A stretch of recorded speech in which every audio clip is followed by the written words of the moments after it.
सकते, आप कहिए, आपको कोई नहीं मना कर सकता। आप अपने मजहब की बात रखिए, आप अपने धर्म की बात रखिए, निरपेक्ष एकदम बिल्कुल निडर बहादुर बनकर अपने धर्म की बात रखिए। डॉक्टर जाकिर नाइक निडर होकर इस्लाम की सच्चाई को रखते थे। मौलाना कलीम साहब सिद्दीकी निडर होकर इस्लाम की बात रखते थे।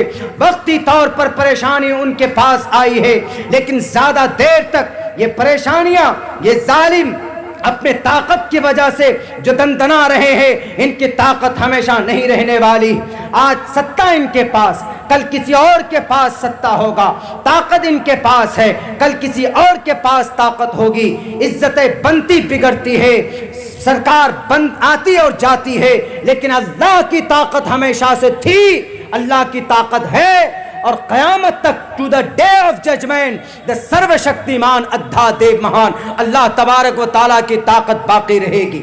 बस जरूरत है उस ताकत को सही इस्तेमाल करवाने का, उस ताकत को अल्लाह से हासिल करने का। हम मुसलमान हैं तो नमाजों के जरिए से अपने आप को इंटरनली स्ट्रॉन्ग बनाए। अगर हम मुसलमान हैं तो अपना अखलाक हमारा इतना स्ट्रॉन्ग बनना चाहिए, हमारा अफ़ाल इतने अच्छे होने चाहिए कि ताकि हम किसी गरीब भाई के हक हुकूक को ना मार पाए।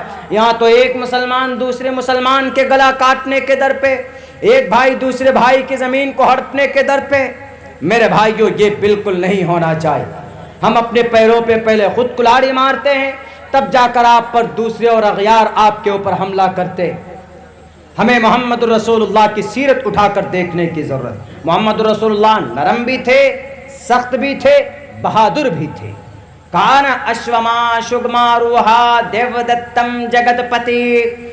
बहुत लोग इसी मंत्र से क्या मतलब निकालते, हमारे हिंदू भाई, अरे तुम्हारे मोहम्मद तो लड़ाकू थे, वो लड़ते थे, 9 तलवार थी। हमने कहा कि भाई बहुत अच्छा एतराज कर रहे हो कि मोहम्मद लड़ाकू थे, वो तो गनीमत है कि हमारे कुरान की शुरुआत लड़ने वाले अल्फाज से नहीं किया अल्लाह तबारक व ताला ने। अल्हम्दुलिल्लाहि रब्बिल आलमीन अर्रहमानिर रहीम। तमाम तारीफ अल्लाह तबारक व ताला के लिए जो रब्बुल आलमीन है, मालिक यौमिद्दीन। अल्लाह तबारक व ताला द डे ऑफ जजमेंट का वो ग्रेटर है, क्रिएटर है। लेकिन एक बात बोले, आप जो एतराज़ करते हो, आपकी ज़ुबान से बात अच्छी नहीं लगती। क्यों? क्योंकि श्रीमद् भगवद गीता का पहला मंत्र जो है, पहले मंत्र का पहला अक्षर जो है, वो जंग से और धर्म से शुरू हुआ। धर्म क्षेत्रे कुरुक्षेत्रे, धृतराष्ट्र कौरव और पांडवों के बीच में जो जंग छिड़ गई थी महाभारत में, तो संजय से कहा था, संजय मीडिया वाला था उस वक्त का, संजय मीडिया वाला था। तो धृतराष्ट्र ने कहा संजय से कि संजय मुझे जरा बताओ कि रणभूमि में पांडवाश्च संजय धर्मराष्ट्रे कुरुक्षेत्रे के धर्म के जो सेना हैं, यानी धर्म की जो लड़ाई हो रही है महाभारत के मैदान में, महाभारत के मैदान में, तो आप ये बताओ संजय कि वहां पर हो क्या रहा है। मोहम्मद रसूलुल्लाह की जिंदगी की शुरुआत आप देख लीजिए, बुखारी उठाइए, वहां पर जंग का तज़किरा पहले नहीं। आप मुस्लिम उठाइए, जंग का तज़किरा नहीं। अबू दाऊद उठाइए, जंग का तज़किरा पहले नहीं। और आप तिरमिज़ी उठा लीजिए, जंग का तज़किरा पहले नहीं। आप इब्ने माजा उठा लीजिए, नसई उठा लीजिए, जंग का तज़किरा पहले नहीं है वहां पर। कुरान में देख लीजिए आप, अल्हम्दुलिल्लाहि रब्बिल आलमीन अलिफ लाम मीम सयक़ूल तिलकर रुसुल, किसी पारे की शुरुआत जंग के जरिए से, जंग के टॉपिक से नहीं की गई। लेकिन श्रीमद् भगवद गीता का पहले अध्याय का 18 अध्याय गीता में, पहले अध्याय का पहला मंत्र का पहला अक्षर ही जंग से है। वो कहते हैं कि अच्छा देख लो, हमें सौ अश्वमा शुगमा रूहा देवदत्तम जगतपति, कि वो जगतपति होंगे, शुगमा रूहा तेज रफ्तार घोड़ा लेकर, तलवार लेकर, दूध दमन। देखो मोहम्मद दमन कर रहे हैं, सर काट रहे हैं और हाथ काट रहे हैं, जंग लड़ रहे हैं, मुकाबला कर रहे हैं मोहम्मद के बारे में। कुछ गुरुओं का ये तज़किरा था, तो हमने यही जवाब दिया कि बेटे हमारी जितनी भी धार्मिक किताबें हैं मैं अब्दुल्ला बयान करता हूँ, पेश करता हूँ, तुम भी अपनी धार्मिक किताबें लाओ। तुम्हारी किताबों के अंदर सबसे पहला अक्षर, सबसे पहला वर्ड जो है वो धर्म से और जिहाद से, जंग से शुरू है। धर्म क्षेत्रे कुरुक्षेत्रे क्षेत्रीयवासी एंड पांडे भाष्य संजय। साफ लफ्जों के अंदर तज़किरा किया कि बताओ मुझे रणभूमि के मैदान में जो पांडु हैं और जो कौरव हैं वो दोनों मिलकर उनकी स्टेटस क्या है। धृतराष्ट्र ये कह रहे कि हमको दिखाओ जरा, रिपोर्ट पेश करो पूरी। फिर ये कम से कम 25-30 श्लोक हैं, मंत्र हैं, लेकिन आखिर में क्या कहा जाता है? आखिर में जो विश्व श्री कृष्ण जी थे वो वहां पर रणभूमि में, उस मैदान में, तो अर्जुन जो हीरो थे महाभारत के, वो अपने कमान को और वो अपने तीर और भाले को उठाकर जिस रथ पे सवार थे उससे उतरकर नीचे आ जाते। वो क्या कहते हैं कृष्ण जी को? कृष्ण जी, ए परमात्मे, ए ईश्वरा, हम नहीं लड़ेंगे। ए भगवान वाचा, हम नहीं लड़ेंगे। श्री परमात्मा ने नमः, हम नहीं लड़ेंगे, हम अपने परमात्मा को नमन करते हैं, हम मुकाबला नहीं करेंगे। तो फिर पता क्या कहा था श्री कृष्ण जी ने? अल्लाह ने जो कुरान में कहा है, अल्लाह ने कुरान में क्या कहा? या अय्युहन नबिय्यु हर्रिज़िल मुअमिनीना अलल क़िताल। जब कोई जालिम बादशाह आपके सामने आता है, उज़िन लिल्लज़ीना युक़ातलूना बिअन्नहुम ज़ुलिमू, जब आपके ऊपर कोई जुल्म करता, आप पर कोई मॉब लिंचिंग करता, तो आपको भी उसके सामने कानूनी जवाब दीजिए। आप उनको कोर्ट में ले जाइए, आप उनको अदालत में लेकर जाइए। लेकिन अगर कहीं पर मुस्लिम कंट्रीज में जहां पर कुरान के फैसले होते हों तो कहा जाता है कि आप मुकाबला करो उनका। अगर किसी ने कत्ल किया है तो आपको उसी के बदले सेम उसी तरह कत्ल कीजिए। लेकिन अल्लाह ने एक पैगाम और भी दिया कि अगर तुम माफ़ कर दो तो ये ज़्यादा बेहतर बात है।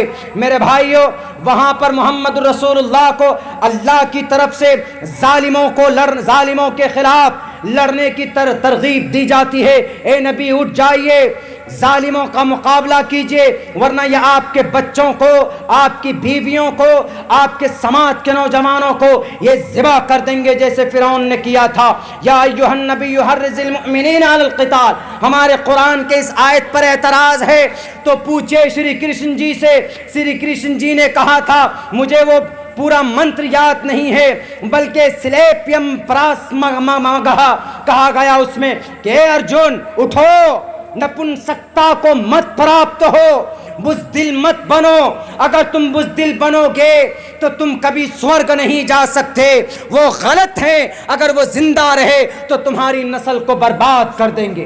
तो मेरे भाइयों, ऐसा तो होता है, जालिम अगर आते हैं तो उनके सामने खड़ा होना पड़ता है। बहरकैफ हम आप लोगों से इतनी गुजारिश करते हैं कि 2-3 काम हम लोगों को करने का है आज की तारीख में। सबसे पहली बात तो ये कि हमारे बीच में गुमराही से बचने के लिए, अकायद को दुरुस्त करने के लिए जो हमारे पास ऑथेंटिक बुक्स हैं, किताब हैं, कुरान है, अहादीस रसूल, हमें उनके मार्ग के मुताबिक, हमें दर्शन करते हुए उनके मुताबिक ज़िंदगी गुजारने का संकल्प लेना है। अब्दुल्ला सालिम के चीखने से कुछ नहीं होगा, बिल्कुल कुछ नहीं होगा। हमें और आपको मैदान में आना होगा। उसके बाद फिर दूसरे नंबर पर दूसरी बड़ी ताकत यूनिटी बनाया। किसी भी मकतबे फिक्र का हो, हमें उन लफड़ों में नहीं पड़ना, हमें इत्तिहाद पैदा करना।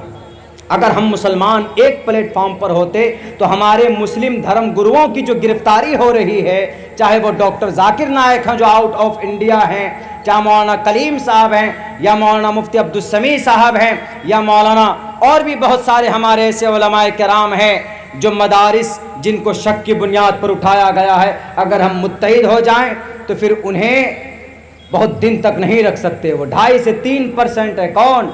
ये हमारे ये भाई सिख लोग। लेकिन देखिए नहीं हट रहे हैं, कोशिश की जा रही बदनाम करने की, नहीं कर रहे हैं। तो यूनिटी के अंदर ताकत है ना भाई।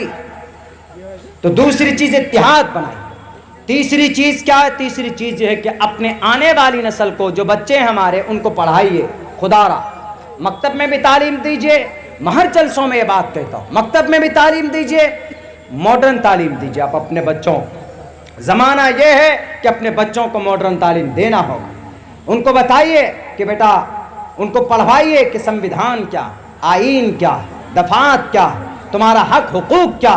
समाज अगर मुखिया बनोगे तो उसके मुखिया बनोगे तो कैसे तरक्की करोगे, कैसे काम करोगे? अगर पढ़ा लिखा हमारा तबका होगा तो इंशाअल्लाह अच्छा काम होगा और तरक्की और तब्दीली आएगी। तो ये तीन काम, सबसे पहले अल्लाह की रस्सी को मजबूती से पकड़ना, और दूसरा काम इत्तिहाद की लड़ी में पैवस्त होना, और तीसरा काम तालीमी मैदान में एकदम कोहराम मचा दीजिए। अगर दुनिया के अंदर इनकलाब पैदा ना हो जाए, अल्लाह ने ज़िंदगी रखी तो मैं बताऊँगा आपको इसी फील्ड में आकर कि तालीमी मैदान में अगर आपने कामयाबी, अच्छा क्या unity of direct Islamic channel, इतना बड़ा का नाम कोई रखता भाई, यूनिटी ऑफ डायरेक्ट, ये चैनल है भाई साहब का। देखिए कुछ दिनों के बाद है ना, कुछ ऑडियंस का भीड़ होगा मजमे का, और कुछ दिनों बाद इन मोबाइलों का भीड़ हो जाए। अब कभी कभी कहीं ऐसा ना हो जाए, कुछ दिनों जलसों में लोग क्या करेंगे, माइक लगा देंगे स्टेज के पास, जाके घर पे बैठ जाएंगे, वहीं से ऑनलाइन देखेंगे, तकरीर सुनेंगे। लगता है कि कुछ दिनों में ऐसा होने वाला है। बैरक मीडिया, आप यूट्यूबर हैं मैं जानता हूँ, फेसबुक पे आप लोग पेज बनाए हुए हैं, अच्छी बात है, अच्छे काम के लिए इस्तेमाल कीजिए, अच्छी नीयत से इस्तेमाल कीजिए इसको, तो आपके लिए बाइस सवाब भी बन सकता है। लेकिन अगर सिर्फ डॉलर कमाने की नीयत से कर रहे हैं तो फिर गलत हो जाएगा। टीआरपी करने के पॉइंट्स हासिल करने के लिए कर रहे हैं तो भी गलत हो जाए, वो तो मिलेगा ही आपको।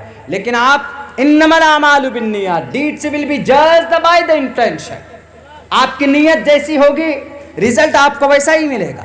आप ये नीयत रखिए कि हम अपने चैनल से जो इल्ज़ामात हैं इस्लाम पर, हम अच्छी बातों की इशाअत करेंगे, हम अपने दीन का प्रचार प्रसार करेंगे, नो डाउट यकीनन आपको सवाब मिल सकता है, इसमें कोई गलत नहीं। तो इसीलिए मेरे भाइयों, हर चीज़ को एक दिशा देने की ज़रूरत है। मेरा वक्त भी पूरा हो चुका है और हम थके हुए भी हैं। आप लोगों का बहुत बहुत शुक्रिया, अराकीन जलसा का, पूरे मजमा का, और जो वक्ता हैं आप उनको भी सुन करके जाएं। हमारे लिए भी दुआ करें कि अल्लाह तबारक व तआला हमारे जायज़ अगराज़ व मक़ासिद में कामयाबी दे। बहुत बहुत शुक्रिया। अस्सलामु अलैकुम रहमतुल्लाहि व बरकातहू। वालेकुम अस्सलाम व रहमतुल्लाहि व बरकातहू। मनफात एक है इस कौम के, नुकसान भी एक ही सबका नबी, दीन भी, ईमान भी एक, हरम पाक भी, अल्लाह भी, कुरान भी एक, कुछ बड़ी बात थी होते जो मुसलमान भी एक। हज़रत मौलाना अब्दुल्ला सालिम साहब चतुर्वेदी के बयान का खुलासा कलाम यही चंद अशार थे। उन्होंने फरमाया कि united we stand, divided we fall. ये बहुत ही अहम बात है, अंग्रेजी का बहुत ही माकूल और मुनासिब मकूला है कि अगर हम एक साथ रहें तो हम जीतते रहेंगे, अगर हम डिवाइड हो गए तो हम हारेंगे। इसकी मिसाल ये है कि अगर इंसान की 5 उंगली, अगर कोई चाहे तो एक उंगली को तोड़ सकता है, आसानी के साथ तोड़ सकता है, दूसरी उंगली को भी अलग से पकड़े तो उसको भी तोड़ सकता है। लेकिन जब ये 5 उंगली मिलकर एक मुट्ठी बन जाता है तो किसी के भी जबड़े को फोड़ सकता है। तो यही इत्तिहाद और यही यकजहती का फायदा है कि हम किसी भी मैदान में अगर अपने आप को आगे करना चाहें तो हमारे अंदर आपस में इत्तिहाद और इत्तेफाक होना जरूरी है। दूसरी चीज जो मौलाना साहब ने खुसूसी तौर पर जो मुझे बहुत ही अच्छी लगी, जो रिवायती तौर पर उलमाए किराम जो मजलिस में बयान करते हैं उनसे हटकर उन्होंने मौजूदा दौर में असली तालीम के बारे में तज़किरा किया और यूपीएससी बीपीएससी के बारे में बयान किया। ये बहुत ही ज़्यादा अहम और ज़रूरत इस वक्त का तकाजा है कि हम अपने बच्चों को इस मैदान में आगे बढ़ाएं। एक मैं छोटी सी मिसाल दे दूं कि आरएसएस के बारे में आप लोग जानते हैं, हम शिकायत करते हैं कि हमारे बच्चे जो है आजकल हमारे साथ कोई नहीं है, यानी मुल्क की अदालत हमारे साथ नहीं है, हमारे साथ पुलिस नहीं है, हमारे साथ जुडिशरी नहीं है, और ये शिकायत करते हैं कि हम कहीं कुछ नहीं कर सकते। लेकिन इनके पीछे जो मेहनत है आरएसएस की 70 साल जो मेहनत है उसको हम नहीं देखते। आरएसएस ने 70 साल के अंदर पूरे हिंदुस्तान में 1 लाख से ज्यादा स्कूल फैला दिए और